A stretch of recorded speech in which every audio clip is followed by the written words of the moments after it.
이 시간에는 본문의 말씀 가지고 세 가지 열매라는 제목으로 말씀의 은혜를 나눕니다. 4월 초 딱 이 시기가 되면 우리 텃밭을 일구는 분들은 자기 텃밭에 여러 채소를 심게 됩니다. 상추도 심고요, 치커리도 심고, 깻잎, 들깨죠. 깻잎도 심고, 또 고추도 심고, 방울토마토도 심습니다. 또 여러 가지 채소들을 심게 되는 것이죠. 이렇게 여러 가지 채소를 심는 것은 5월과 6월쯤에 그 소산을 수확하기 위함입니다. 땅에 씨앗을 뿌리고 모종을 심는 이유는 시간이 흘러서 그 채소와 열매를 거두기 위함이죠. 열매를 바라지 않으면서 땅에 씨를 뿌리는 농부는 아마도 단 한 사람도 없을 것입니다. 여러분, 많은 사람들이 교회를 찾습니다. 그 이유가 무엇일까요? 어떤 이들은 재미로 교회를 찾기도 하고, 또 어떤 이들은 가족이나 친한 관계 때문에 교회를 찾기도 하며, 어떤 이들은 마음의 안정을 위하여 또는 너무 외롭고 고독해서 교회를 찾기도 합니다. 더 나아가서 윤리 도덕적으로 더 성숙한 삶을 살아보고자 교회를 찾는 이들도 있습니다. 사람들은 자기가 원하는 모종의 열매를 얻고자 열심히 교회에 출석하고 있는 것이죠. 그렇다면 예수 그리스도를 인격적으로 만나 진정한 그리스도인으로 변화된 사람들은 과연 어떤 이유로 교회를 찾게 되는 것일까요? 그것은 바로 특별한 영적 열매 때문이라고 할 수 있을 것입니다. 시편 1편 3절은 이렇게 말씀합니다. 그는, 곧 복 있는 사람은 시냇가에 심은 나무가 철을 따라 열매를 맺으며 라고 말씀하죠. 또한 예수님께서도 말씀하시기를 나는 포도나무요 너희는 가지라.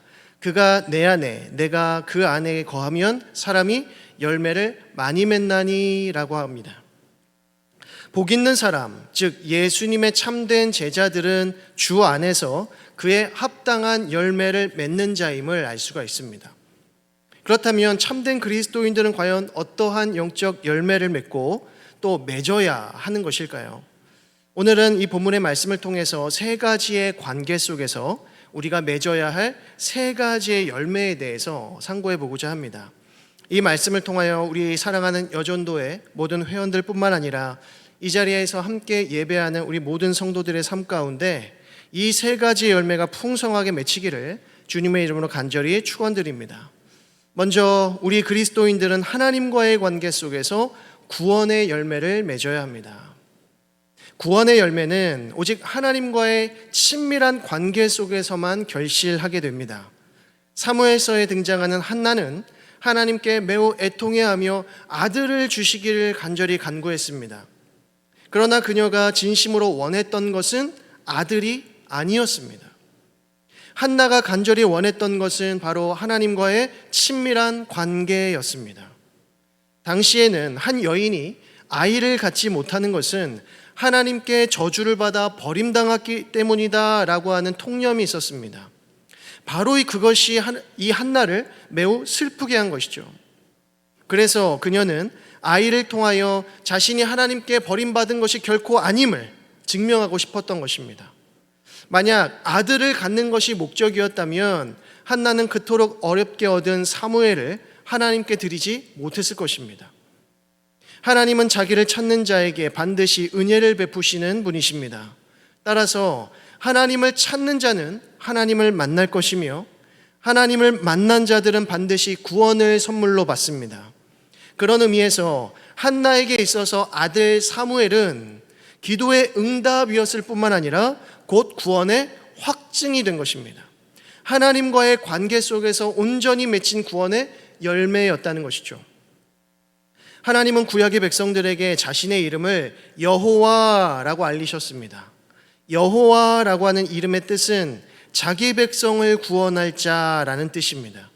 그래서 이스라엘 백성들은 자기의 구원자가 되시는 여호와 하나님을 나의 주, 나의 하나님, 나의 왕이라고 불렀습니다. 이것은 그들과 하나님의 관계를 잘 나타내주는 표현이죠. 구원자이신 하나님은 그 백성들을 공의와 자비하심으로 다스리시고 또 그 백성들은 하나님을 순종과 충성으로 섬기게 되는 것입니다. 또한 신약 시대 이후로 우리 그리스도인들은 하나님을 아바, 아버지라고 부릅니다. 지존하신 하나님을 아버지라고 부르는 것은 신약 시대 당시에 매우 파격적이고 충격적인 일이었습니다. 그러나 예수님께서도 그의 제자들에게 하나님을 하늘에 계신 우리 아버지여라고 부르도록 하심으로 그리스도인들과 하나님의 관계가 얼마나 친밀한 관계인지를 말씀해 주셨습니다. 그렇습니다. 복 있는 사람들, 곧 이 땅의 모든 하나님의 자녀들은 지존하신 하나님을 나의 하나님이라고 부를 뿐만 아니라 나의 아버지라고 부르는 사람들입니다. 이 세상 그 어떤 종교도 절대적인 신을 자기 아버지라고 부르지 않습니다.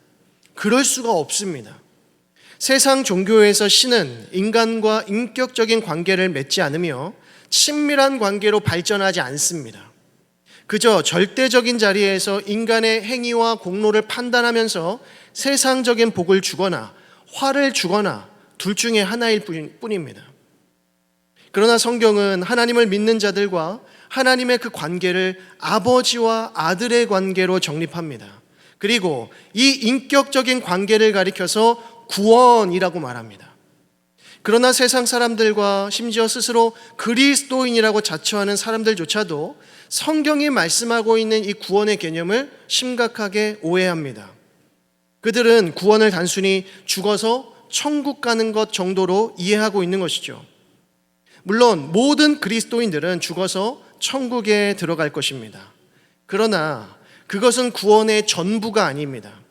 우리가 이루어야 할 구원은 죽음 이후에만 누릴 수 있는 것이 아니라 우리가 살아가고 있는 지금 이 순간에도 얼마든지 누릴 수 있는 영적인 상태요, 영적인 복이어야 합니다. 즉, 구원은 장소의 개념이 아니라 관계의 개념이라고 하는 것이죠. 따라서 그리스도인들은 이 세상에서부터 천국의 삶을 살아가야 하는 것입니다. 찬송가 442장, 주님 나와 동행을 하면서 나를 친구 삼으셨네. 우리 서로 받은 그 기쁨을 알 사람이 없도다 라고 합니다.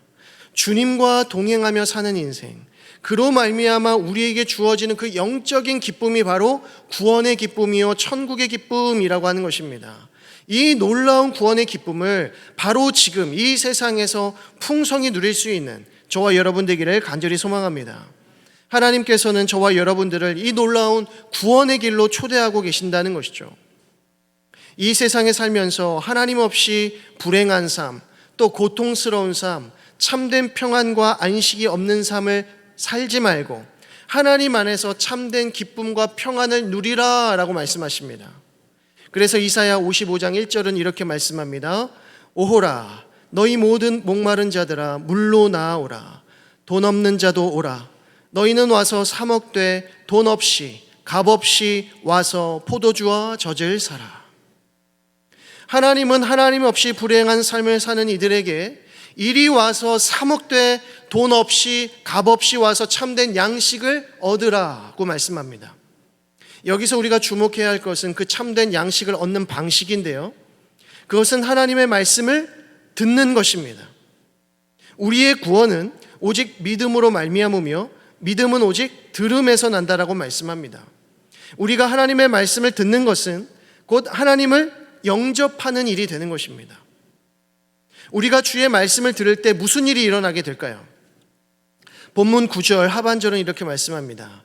모든 신령한 지혜와 총명에 하나님의 뜻을 아는 것으로 채우게 하시고 라고 합니다. 우리가 하나님의 말씀을 받을 때 우리에게 신령한 지혜와 총명이 임하며 하나님의 뜻을 아는 지식으로 가득 채워지게 될 것이라는 말씀입니다. 이사야 선지자는 이 놀라운 복이 공짜라고 선포하고 있는 것이죠. 그냥 하나님의 말씀 앞에 나오기만 한다면 그는 어김없이 이 놀라운 구원의 열매를 얻게 될 것이라고 말씀하는 것입니다. 돈 없이 아무 값 없이 구원의 포도주와 젖을 사라는 말씀입니다.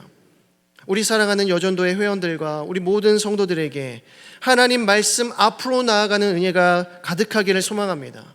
또 그로 말미암아 구원의 열매가 풍성히 맺히기를 주님의 이름으로 축원드립니다. 다음으로 우리 믿는 자들이 이 땅에서 수확해야 할 두 번째 열매는 이웃과의 관계 속에서 결실하는 전도의 열매입니다. 하나님은 이 죄악된 세상을 증오하십니까? 아니면 사랑하십니까? 하나님께서는 이 세상을 증오하십니까? 아니면 사랑하십니까? 둘 다입니다. 하나님은 죄를 가장 증오하시기 때문에 죄인들을 반드시 심판하실 것입니다. 그런데 당장은 아니라는 것이죠. 하나님은 그들에게 돌이킬 기회도 주시지 아니하시고 무자비하게 심판하시는 분이 아니십니다. 하나님께서는 이 세상의 죄인들을 여전히 사랑하시고 있기 때문에 그들에게 돌이킬 기회와 시간을 주신다는 거죠. 바로 우리의 인생이 그 기회이고 시간인 것입니다. 요한복음 3장 16절, 하나님이 세상을 이처럼 사랑하사 독생자를 주셨으니 이는 그를 믿는 자마다 멸망하지 않고 영생을 얻게 하려 하심이라. 하나님께서는 이 죄악된 세상을 사랑하신다고 말씀합니다. 그 증거가 무엇입니까? 그분의 독생자이신 예수 그리스도를 십자가에 죽게 하신 것입니다. 그래서 이 예수만 믿기만 하면 구원을 주시겠다라고 약속하십니다. 하나님이 세상을 이처럼 사랑하셨기 때문에 그리스도인들도 세상을 이처럼 사랑해야 하는 것이죠. 하나님의 이처럼이라고 하는 것은 예수 그리스도의 십자가라고 할 수 있습니다. 그렇다면 우리는 어떠한 방식으로 이 세상을 사랑해야 할까요? 곧 하나님의 이처럼이 되시는 예수 그리스도의 십자가를 증언하는 삶인 것입니다. 우리가 하나님의 사랑의 증거가 되시는 그리스도의 십자가를 전파할 때에 세상은 우리가 그들을 사랑하고 있다는 것을 알게 될 것입니다. 우리가 그들에게 예수 그리스도를 전파할 때에 그들은 우리가 그들 자신을 사랑하고 있음을 알게 될 것이라는 겁니다. 우리가 예수를 전하면서 당하는 모든 치욕과 핍박을 바라보면서 세상 사람들은 그리스도인들의 사랑을 발견하게 되리라는 것입니다. 그래서 우리는 세상에 대하여 그리스도의 향기이자 그리스도의 편지로서의 사명을 감당할 수 있는 것입니다. 이렇게 결실하는 열매가 바로 전도의 열매라고 하는 것이죠. 예수를 전하다가 때로는 조롱을 받기도 하고 핍박을 받기도 하지만 이러한 고난이 죽어가는 영혼을 살리는 능력이 된다라고 말씀합니다. 과거 120여 년 전에 예수를 믿고 그분의 증인이 되기로 작정한 자들이 조선이라고 하는 땅에 처음 와서 얼마나 많은 핍박과 고난을 당했는지 모릅니다. 그 중에서도 연희학당, 곧 지금의 연세대학교의 전신을 세운 언더우드 선교사는 처음 조선 땅에 와서 다음과 같은 기도를 드리게 됩니다. 주여, 지금은 아무것도 보이지 않습니다. 주님, 메마르고 가난한 땅, 나무 한 그루 시원하게 오르지 못하고 있는 이 땅에 저희들을 옮겨와 심으셨습니다. 그 넓고 넓은 태평양을 어떻게 건너왔는지 그 사실이 기적입니다. 주께서 붙잡아 뚝 떨어뜨려 놓으신 듯한 이곳, 지금은 아무것도 보이지 않습니다. 보이는 것은 고집스럽고 얼룩진 어둠뿐입니다. 지금은 우리가 서양 귀신 양귀자라고 손가락질 받고 있사오나 저들이 우리의 영혼과 하나인 것을 깨닫고 하늘나라의 한 백성, 한 자녀임을 알고 눈물로 기뻐할 날이 있음을 믿나이다. 지금도 예배드릴 예배당이 없고 학교도 없고 그저 경계와 의심과 멸시와 천대함이 가득한 곳이지만 이곳이 머지않아 은총의 땅이 되리라는 것을 믿습니다. 주여, 오직 제 믿음을 붙잡아 주소서. 만약 이 땅에 이러한 위대한 선교사들의 헌신과 죽음을 각오한 희생이 없었다면 지금 저와 여러분들은 여전히 생명이 없는 자들로 살아가고 있었을 것입니다. 바로 한국 교회의 그리스도인들이야말로 언더우드와 같은 조선의 선교사들의 전도의 열매인 것이죠. 하나님은 우리를 구원의 길로 초대하실 뿐만 아니라 사명의 길로 초대하십니다. 그 사명은 생명 살리는 일입니다. 우리를 이처럼 사랑하신 하나님의 사랑을 전파하여 세상으로 하여금 구원을 얻도록 하는 일이야말로 모든 그리스도인들에게 주어진 위대한 사명인 것입니다. 바울 사도는 지금 옥중에서 골로새 교인들에게 편지를 쓰고 있습니다. 바울 사도는 단 한 번도 골로새 교인들을 만난 적이 없지만 그의 동역자였던 에바브라가 세운 교회였기 때문에 특별한 애정을 가지고 있었습니다. 그 이유는 에바브라가 바울 사도의 복음 전파를 통하여서 회심했던 영혼이었기 때문입니다. 곧 골로새 교회는 바울 사도의 전도의 열매인 에바브라의 또 다른 전도의 열매가 된 것이죠. 영적 생명은 자고로 이렇게 지속적으로 확산되어져 가는 것입니다. 복 있는 사람들은 자기만 구원 얻고 마는 인생을 살지 않습니다. 복 있는 사람은 이전에 자기와 같이 생명 없는 삶을 살고 있는 자들을 위하여 희생하고 헌신하는 삶을 살게 되더라는 것이죠. 그들에게 생명의 복음을 전파합니다. 지금은 비록 우리를 손가락질하고 비웃는다고 할지라도 언젠가는 그런 그들도 반드시 변화될 날이 올 것이라 소망하면서 예수의 증인으로서의 사명을 끝까지 감당하게 된다는 것이죠. 언더우드 선교사처럼 지금은 우리가 서양 귀신 양귀자라고 손가락질 받고 있사오나 저들이 우리 영혼과 하나인 것을 깨닫고 하늘나라의 한 백성 한 자녀임을 알고 눈물로 기뻐할 날이 있음을 믿나이다. 이 언더우드 선교사의 기도가 지금 우리에게 온전히 이루어졌다라고 하는 것입니다. 이 고백이 저와 여러분들의 고백되어야 될 줄로 믿습니다. 마지막으로 우리 믿는 자들이 이 땅에서 수확해야 할 세 번째 열매는 자신과의 관계 속에서 결실하는 인격의 열매입니다. 이 세상에서 가장 행복한 사람들은 어떤 사람들일까요? 아마도 자기 자신을 아끼고 사랑할 줄 아는 사람들일 것입니다. 행복은 성적순이 아니라고 했습니다. 물론 대학은 성적순입니다. 그러나 대학이 인생의 전부가 아니고 더욱이 행복의 전부는 더더욱 아닙니다. 어떤 이들은 성적순으로 자신이 행복할 수 있는 길을 찾습니다. 또 어떤 이들은 대학의 이름표로 행복을 정합니다. 그렇다면 가장 만족할 수 있는 성적은 어느 정도이고 또 가장 만족할 수 있는 대학은 어디겠습니까? 사람 욕심에 이제 소위 말하는 스카이 대학 가면 만족할까요? 그 사람들은 더 높은 곳을 바라볼지도 모릅니다. 미국의 하버드나 예일이나 존스 홉킨스 정도는 가야 행복한 것 아닌가라고 생각할 수도 있습니다. 이런 식으로 따지다 보면 행복은 극히 소수의 사람들만의 전유물이 될 것입니다. 행복은 상황이나 배경이 주는 것이 아니라는 것이죠. 참된 행복은 내 안에 하나님의 선하심이 발견될 때 주어지는 영적인 것입니다.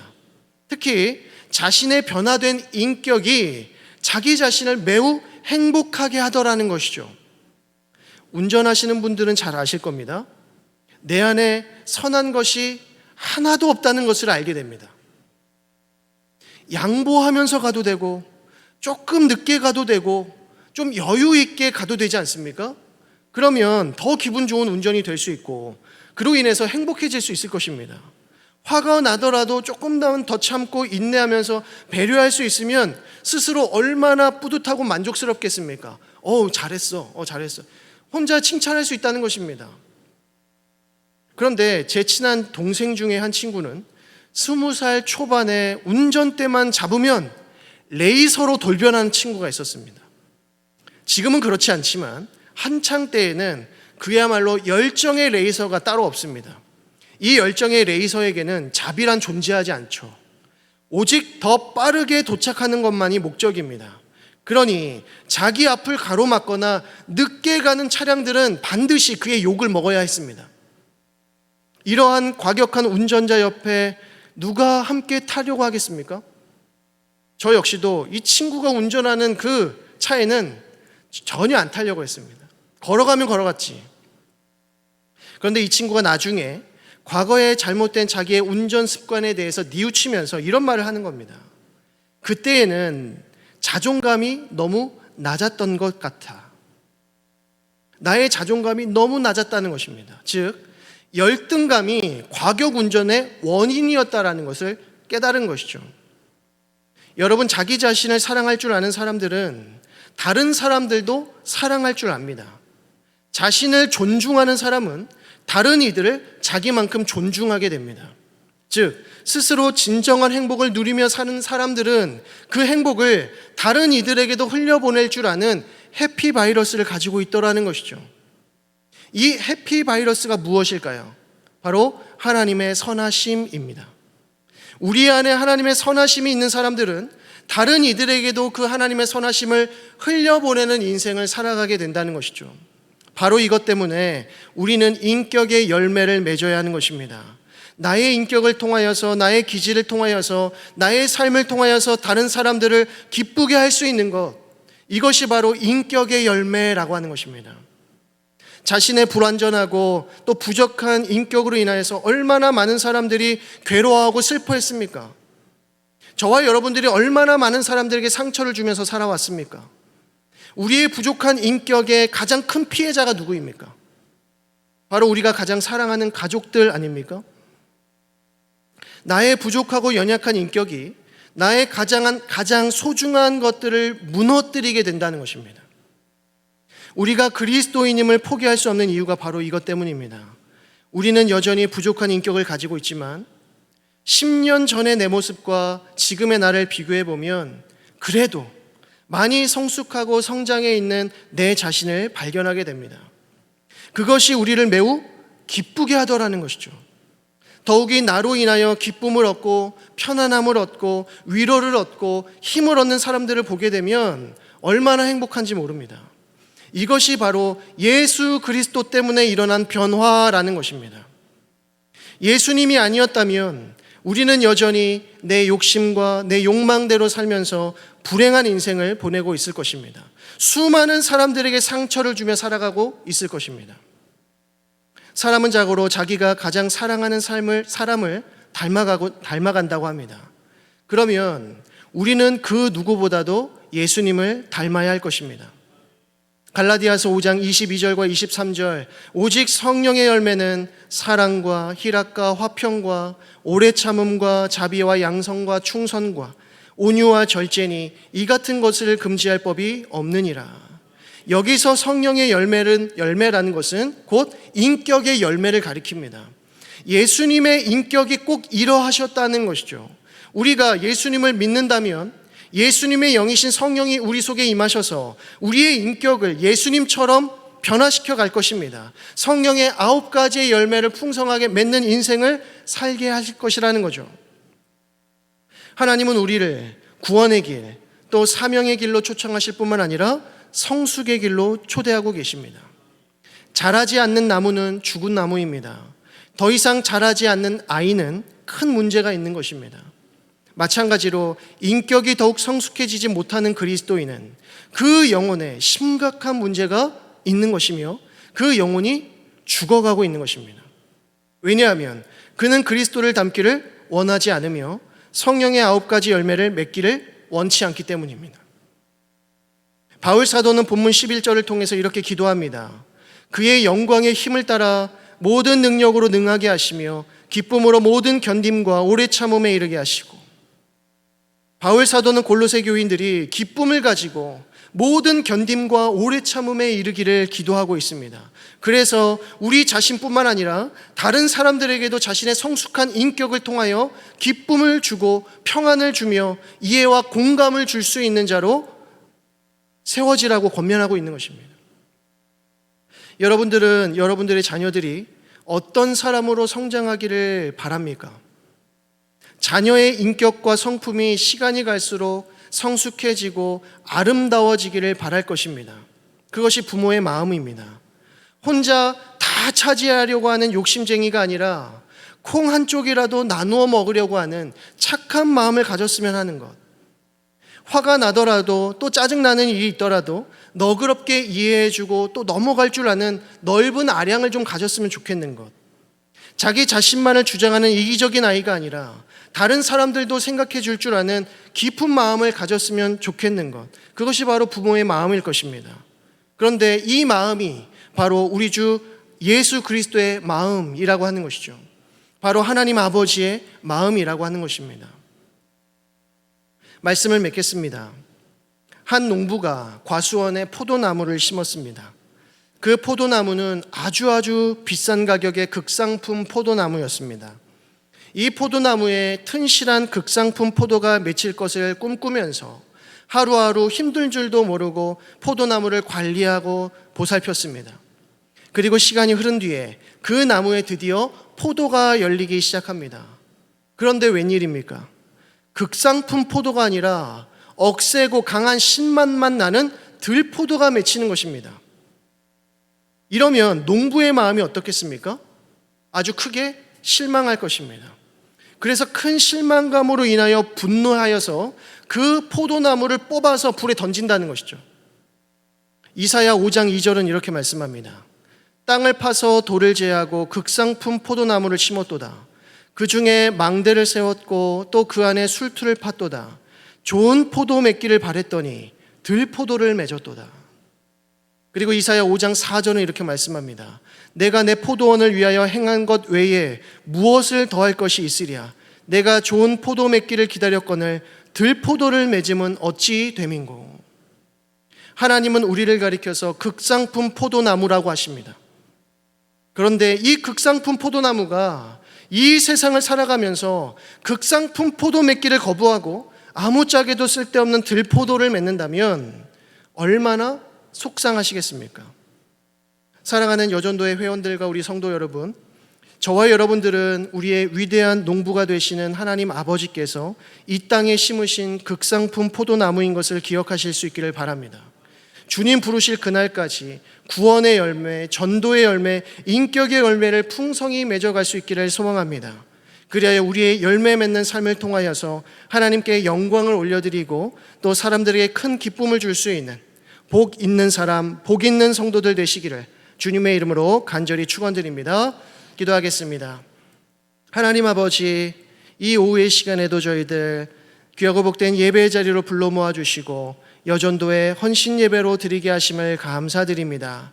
주신 말씀 붙잡고 하나님과의 관계 속에서, 사람들과의 관계 속에서, 그리고 자기 자신과의 관계 속에서 의에 합당한 열매를 풍성히 맺어가는 우리 모든 여전도의 회원들과 또 모든 성도들 되게 하여 주옵소서.